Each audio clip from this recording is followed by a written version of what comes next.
Boom boom beer, president medal whisky, Andhra gold, youngster, Oscar, Galaxy ఈ పేర్లు గుర్తున్నాయి కదా. 5 ఏళ్ల పాటు ఏపీ జనం చేత ఆ రాష్ట్ర ముఖ్యమంత్రి తాగించిన లిక్కర్ బ్రాండ్స్ ఇవి. ప్రపంచం మొత్తం black label, blue label, gold label, Glenfiddich లాంటి నిక్కార్సైన లిక్కర్ తాగితే రాష్ట్ర ప్రభుత్వమే సొంతంగా లిక్కర్ తయారు చేయించి అమ్మి ఆంధ్ర వాళ్ళ చేత తాగించిన ఘనత మాజీ సీఎం జగన్మోహన్ రెడ్డిది. దాని వెనక చక్రం తిప్పిన మాఫియా డాన్ రాజ్ కసిరెడ్డి.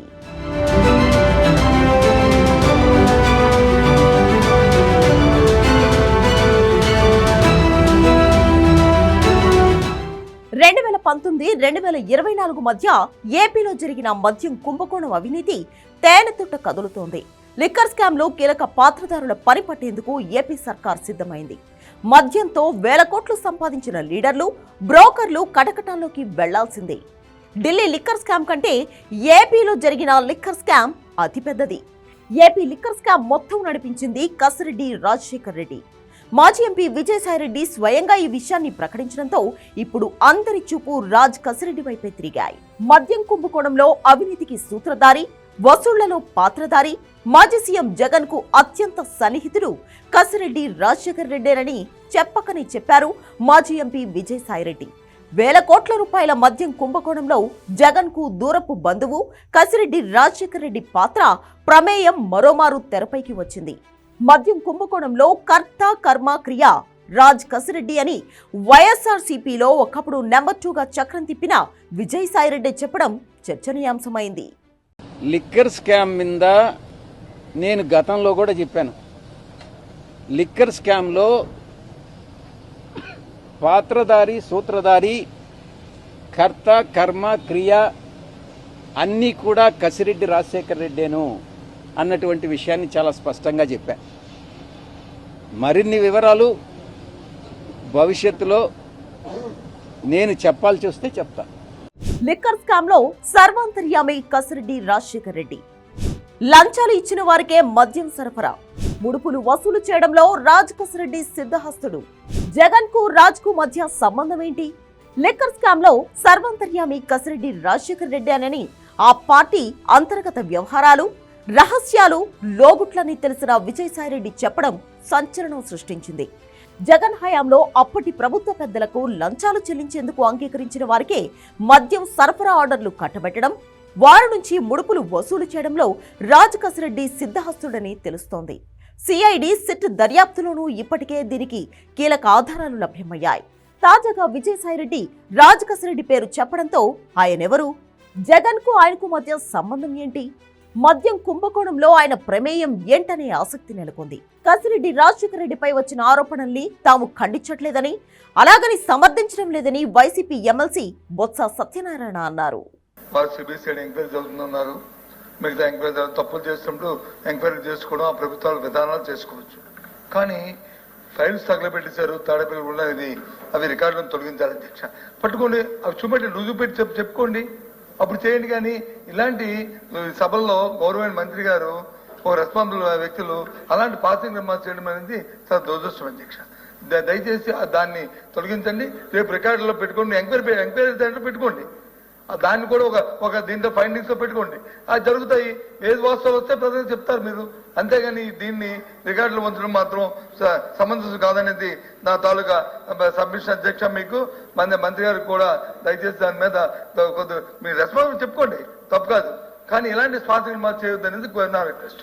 జగన్ కు అత్యంత సన్నిహితుడైన కసిరెడ్డి రాజశేఖర్ రెడ్డిని వైసీపీ అధికారంలోకి రాగానే రాష్ట్ర ప్రభుత్వ ఐటీ సలహాదారుగా నియమించాడు జగన్. పైకి ఐటీ సలహాదారు అయినప్పటికీ ఏపీ మద్యం కుంభకోణంలో కసిరెడ్డి కీలక పాత్ర పోషించారు. లిక్కర్ వ్యాపారంతో ప్రభుత్వానికి ఎటువంటి సంబంధం ఉండదు.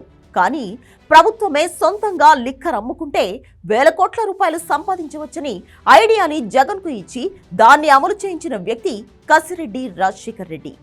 వైసీపీ పాలనలో ఒక్కో మద్యం కేసుకు 150 నుంచి 450 రూపాయల వరకు లంచాలు తీసుకున్నట్లు తెలుస్తోంది. అలా చెల్లించిన కంపెనీలకే మద్యం సరఫరా ఆర్డర్లు కట్టబెట్టారు. నెలకు 60 కోట్ల రూపాయల చొప్పున మొత్తం 4 ఏళ్లు 2 నెలల్లో 3,000 కోట్ల రూపాయలు పైగా కొల్లగొట్టారనే ఫిర్యాదులు ఉన్నాయి. ఏ కంపెనీ నుంచి ఎంత మద్యం కొనాలి? ప్రభుత్వ మద్యం దుకాణాల్లో ఏ రోజు ఏ బ్రాండ్లు అమ్మాలనేది ఆయన ఆదేశాల మేరకే జరిగేవని సిట్ విచారణలో తేలింది. మద్యం సరఫరా ఆర్డర్లు దక్కించుకున్న సంస్థలు చెల్లించే లంచాల వసూళ్ల కోసం క్యాష్ హ్యాండ్లర్లు, క్యాష్ కొరియర్లతో కూడిన వ్యవస్థ నిర్వహణంతా రాజకసిరెడ్డి రూపొందించాడు, అమలు చేశాడు. ఆ లంచాలను బిగ్ బాస్ కు చేరవేయడంలో కీలక పాత్ర రాజకసిరెడ్డిదే.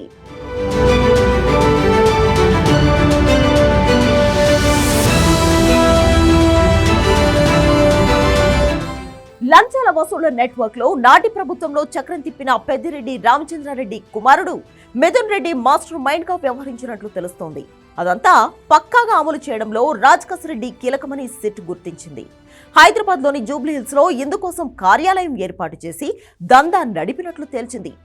సెక్షన్ 164 కింద 3 కీలక వ్యక్తుల స్టేట్మెంట్లు కూడా ఇప్పటికే సిట్ సేకరించింది. వైసీపీ హయాంలో జరిగిన మద్యం కుంభకోణం ఢిల్లీ లిక్కర్ స్కామ్ కంటే పెద్దదని దర్యాప్తు సంస్థలే అనుమానిస్తున్నాయి. మద్యం కుంభకోణంపై ప్రభుత్వం ఏర్పాటు చేసిన ప్రత్యేక దర్యాప్తు బృందం యాక్షన్ ప్లాన్ సిద్ధం చేస్తోంది. మద్యం విక్రయాలు, తయారీలో జరిగిన అవకతవకలపై సిఐడి నివేదిక, విజిలెన్స్ రిపోర్ట్ ఆధారంగా సిట్ దర్యాప్తు చేయనుంది. దర్యాప్తు పురోగతి నివేదికను ప్రతి 15 రోజులకోసారి ప్రభుత్వానికి నివేదించాలని స్పష్టం చేసింది. ఏపీ బెవరేజెస్ కార్పొరేషన్ ద్వారా 5 ఏళ్లలో 18,000 కోట్ల రూపాయల మేర అక్రమాలు జరిగి ఉండొచ్చని అంచనా వేస్తున్నారు. మద్యం, బీరు బాటిళ్లకు వేసే హాలోగ్రామ్ స్టిక్కర్ల టెండర్లలోనూ గోల్మాల్ జరిగినట్లుగా విజిలెన్స్ విచారణలో తేలింది. వీటన్నింటిపైన సిట్ దర్యాప్తు చేయనుంది. ఈ వ్యవహారంలో ఐపీసీ సెక్షన్లు 420, 409, 120B తదితర సెక్షన్ల కింద సిఐడి అభియోగాలు నమోదు చేసింది. అప్పటి beverages corporation MD D Vasudevareddy సహా మరికొందరి అక్రమాలు, అవినీతిపై అభియోగాలు నమోదు చేశారు. లిక్కర్ అమ్మకాలన్నీ క్యాష్ లోనే జరిగాయి. ఈ క్యాష్ కలెక్ట్ చేసి ఎక్కడకు పంపారు? దాని రూట్ మ్యాప్ ఏంటి అనేది ఇప్పటికే దర్యాప్తు సంస్థలు కనుక్కున్నాయి. అంతేకాదు, లిక్కర్ కొనుగోలు కోసం కట్టిన చెల్లింపుల వివరాలు కూడా గూగుల్ టేక్అవుట్ ద్వారా మొత్తం సేకరించారు. త్వరలో ఏపీ లిక్కర్ స్కామ్ లో మరికొన్ని సంచలనాలు బయటపడనున్నాయి.